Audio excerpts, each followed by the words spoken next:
Assalamualaikum viewers.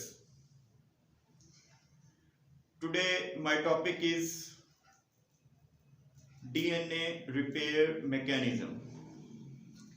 DNA repair mechanism क्या है और इसको आज हमने डिस्कस करना है। डीएनए जो है बहुत सारी वजूहात की बिना पर डैमेज होता है, जिनमें हमारे पास रेडिएशन और केमिकल म्यूटेजन शामिल हैं। अब लिविंग ऑर्गेनिज्म में ऐसे बहुत सारे एंजाइम्स मौजूद होते हैं जो इस डैमेज को डिटेक्ट करते हैं और डिटेक्ट करने के बाद उसको रिपेयर करते हैं। इस सारे मैकेनिज्म को हम नाम देते हैं डीएनए रिपेयर मैकेनिज्म को। Living organisms consist of many of enzyme that scan their DNA for damage and initiate repair process for damage। जो डैमेज हुआ है उसके लिए फिर हमारे पास भी एंजाइम मौजूद हैं जो उसको रिपेयर करते हैं। डिटेक्ट भी एंजाइम करते हैं और रिपेयर भी एंजाइम ही करते हैं। तो ये सारा प्रोसेस जो है थ्रू एंजाइम्स जो है वो होता है। इकोलाई में हमारे पास 5 डिफरेंट मैकेनिज्म मौजूद हैं, जिनमें हमारे पास light dependent repair mechanism, excision repair mechanism जो कि फर्दर डिवाइडेड है base excision and nucleotide excision repair mechanism पर। नंबर 3 है हमारे पास mismatch repair mechanism, post replication repair mechanism, and number 5 the error prone repair system। error prone repair system जो है हमारे पास SOS response भी कहलाते हैं, जबकि लाइट डिपेंडेंट रिपेयर मैकेनिज्म जो है इसे हम फोटो रीएक्टिवेशन का नाम भी देते हैं। ये 5 मैकेनिज्म इकोलाई में मौजूद हैं, जबकि हमारे पास मैमेलियन सेल में हमारे पास क्या है, जिसमें ह्यूमन बीइंग भी शामिल है, ये 4 मैकेनिज्म मौजूद हैं सिवाय हमारे पास लाइट डिपेंडेंट रिपेयर मैकेनिज्म के। यानी लाइट डिपेंडेंट रिपेयर मैकेनिज्म जो है ये ह्यूमन सेल में ये मैकेनिज्म मौजूद नहीं है, ये सिर्फ और सिर्फ इकोलाई बैक्टीरिया में ही पाया जाता है। अगर हम डीएनए रिपेयर मैकेनिज्म की इंपॉर्टेंस की बात करें तो हमारे पास एक डिजीज है ह्यूमन बीइंग्स में जिसे हम ज़ीरोडर्मा पिगमेंटोसम का नाम देते हैं। इसमें इंडिविजुअल जो है उसमें उसका डीएनए डैमेज होता है। When individual exposed to sunlight its skin change into skin cancer. So अब हम फर्स्ट प्रोसेस जो है डीएनए रिपेयर मैकेनिज्म का जो हमारे पास है लाइट डिपेंडेंट रिपेयर मैकेनिज्म, जिसे फोटो रीएक्टिवेशन भी कहते हैं, वो डिस्कस करते हैं।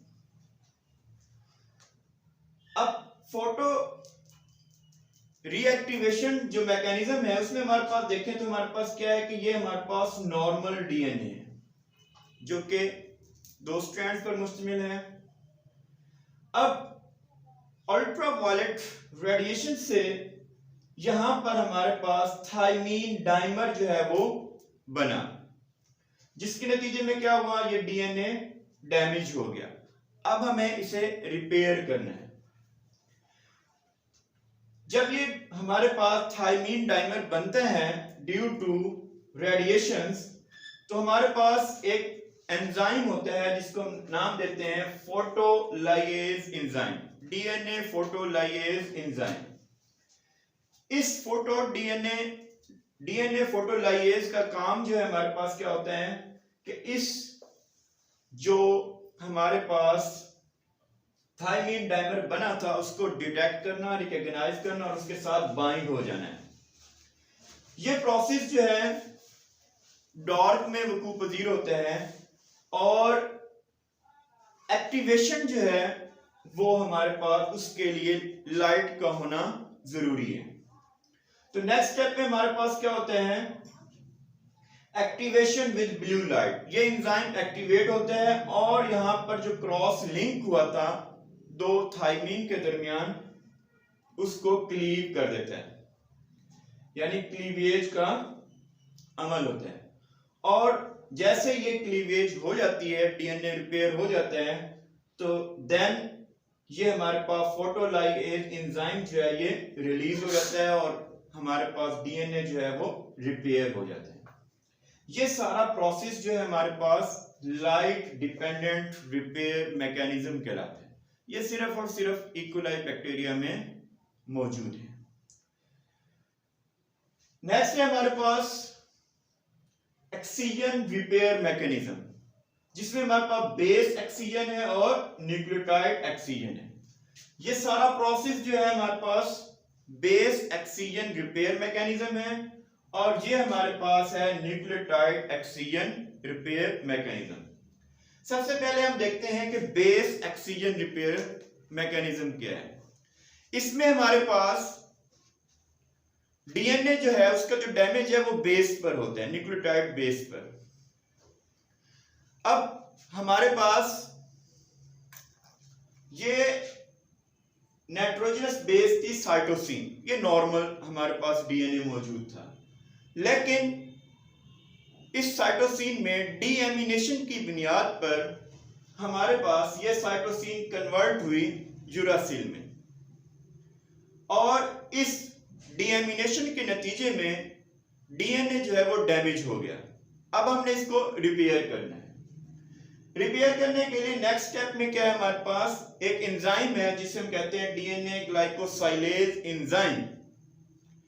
ये जो है उस डैमेज बेस पर आकर बाइंड होते हैं, जुड़ते हैं, लिंक बनाते हैं और वहां से एक्सीजन ऑफ यूरासिल जो डैमेज बेस थी उसको बाहर निकाल देते हैं, जिसके नतीजे के दौरान क्या होता है, एक गैप रह जाता है। इस गैप को हम एपी साइट, एपोरिनिक साइट का नाम भी देते हैं। यहां ये साइट जो हमारे पास रह गई एक्सीजन ऑफ यूरासिल के नतीजे में, वहां पर फिर क्या होता है, next sugar phosphate is removed by AP endonuclease and phosphodiesterase enzyme. Sugar phosphate जो है वो रिमूव हो जाती है by the help of AP endonuclease enzyme and phosphodiesterase enzyme. उसने यहां इस स्ट्रैंड को ब्रेक कर दिया। ब्रेक करने के नतीजे के दौरान नेक्स्ट क्या होता है, हमारे पास डीएनए पॉलीमरेज एंजाइम जो है वो यहां नाइट्रोजनस बेस को ऐड करते हैं जो कि कंप्लीमेंट्री होगी। अगर फॉर एग्जांपल यहां G है तो इसके सामने C जो है वो हमारे पास आएगा। तो इसके ऐड करने के बाद डीएनए पॉलीमरेज बेस ऐड कर देते हैं और वहां पर ये बेस ऐड हो जाती है। नेक्स्ट हमारे पास डीएनए लाइगेज एंजाइम जो है वो इस डीएनए स्ट्रैंड जो कि ब्रेक हुआ था सिंगल स्ट्रैंड उसको जोड़ देता है। इस तरह से हमारे पास ये जो डीएमिनेटेड या हमारे पास ऐसा डीएनए था जो डैमेज था वो रिपेयर हो जाता है। इस तरह की जो हमारे पास मैकेनिज्म है बेस एक्सीजन रिपेयर, यानी बेस को बाहर निकाल लिया गया। तो ये सारा अमल हमारे पास बेस एक्सीजन रिपेयर कहलाता है। नेक्स्ट है हमारे पास न्यूक्लियोटाइड एक्सीजन रिपेयर, जो कि हमारे पास एक डाइमर की सूरत में आता है। लार्जर डिफेक्ट्स हैं इसमें हमारे पास क्या है कि ये हमारे पास थाइमीन डाइमर बना और थाइमीन डाइमर को हमने अब इसको हमने रिपेयर करना है। यहां डीएनए में डैमेज हो गया कि दो थाइमीन के दरमियान क्रॉस लिंक बन गया। ये थाइमीन के दरमियान भी बन सकता है, साइटोसिन के दरमियान भी क्रॉस लिंक बन सकता है। अब हमारे पास एक ऐसा पॉलीपेप्टाइड ट्राइमर है जो कि हमारे पास 2 कॉपीज ऑफ UVRA प्रोटीन पर मुश्तमिल है और 1 कॉपी ऑफ UVRB प्रोटीन पर मुश्तमिल है। ये 2 कॉपीज A प्रोटीन्स के हैं और हमारे पास एक कॉपी जो है वो B प्रोटीन की है। ये सारा हमारे पास न्यूक्लियोटाइड एक्सीजन रिपेयर का ये जो मैकेनिज्म है एक एंजाइम के जरिए वकू पजीर होता है कॉम्प्लेक्स के जरिए, जिसे हम एक्सिनोन्यूक्लियस एंजाइम का नाम देते हैं।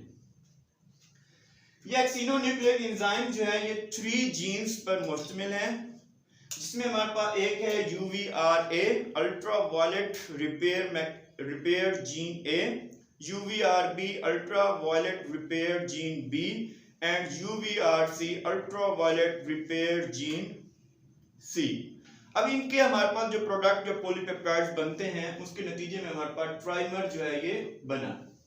ट्राइमर जो है हमारे पास 2 पॉलीपेप्टाइड्स जीन A के और एक पॉलीपेप्टाइड्स जीन B का बना। इसने उस DNA डैमेज वाली साइट को रिकॉग्नाइज किया, वहां जाकर ये बाइंड हो गया।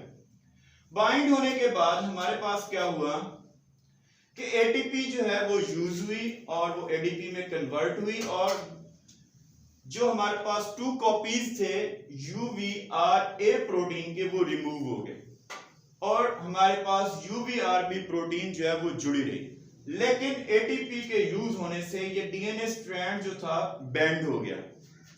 बेंड होने के बाद हमारे पास नेक्स्ट जो जीन है वो है UVRC ultraviolet repair gene C। ये प्रोटीन बनाता है जो हमारे पास C है। अब UVRC binds to the UVRB DNA। UVRB DNA के साथ UVRC बाइंड हो जाती है एंड UVRB मेक्स 3 इंसिजन।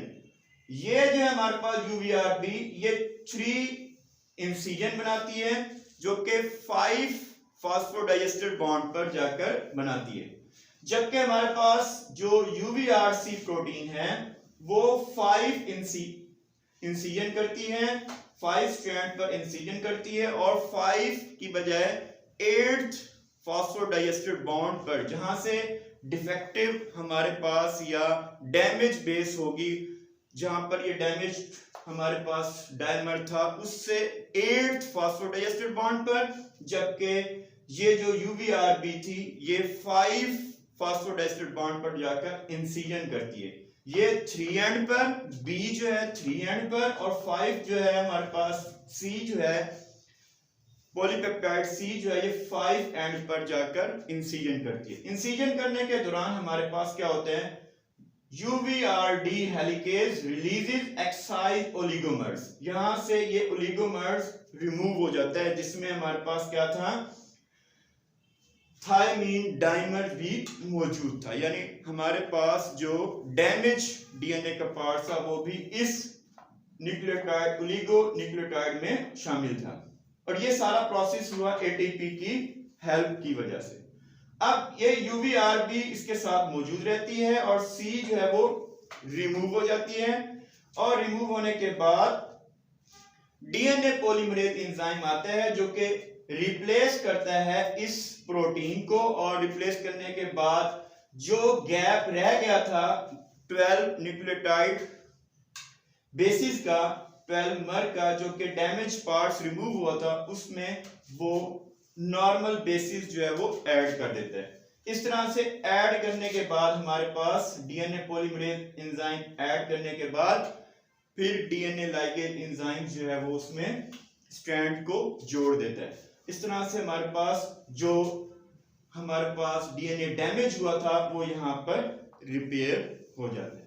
ये हमारे पास कहलाता है न्यूक्लियोटाइड एक्सीजन रिपेयर मैकेनिज्म, ये हमारे पास कहलाता है बेस एक्सीजन रिपेयर मैकेनिज्म, और ये हमारे पास कहलाता है light dependent repair mechanism. Next जो हम लेक्चर में डिस्कस करेंगे वो है mismatch repair, post replication repair and error prone repair system.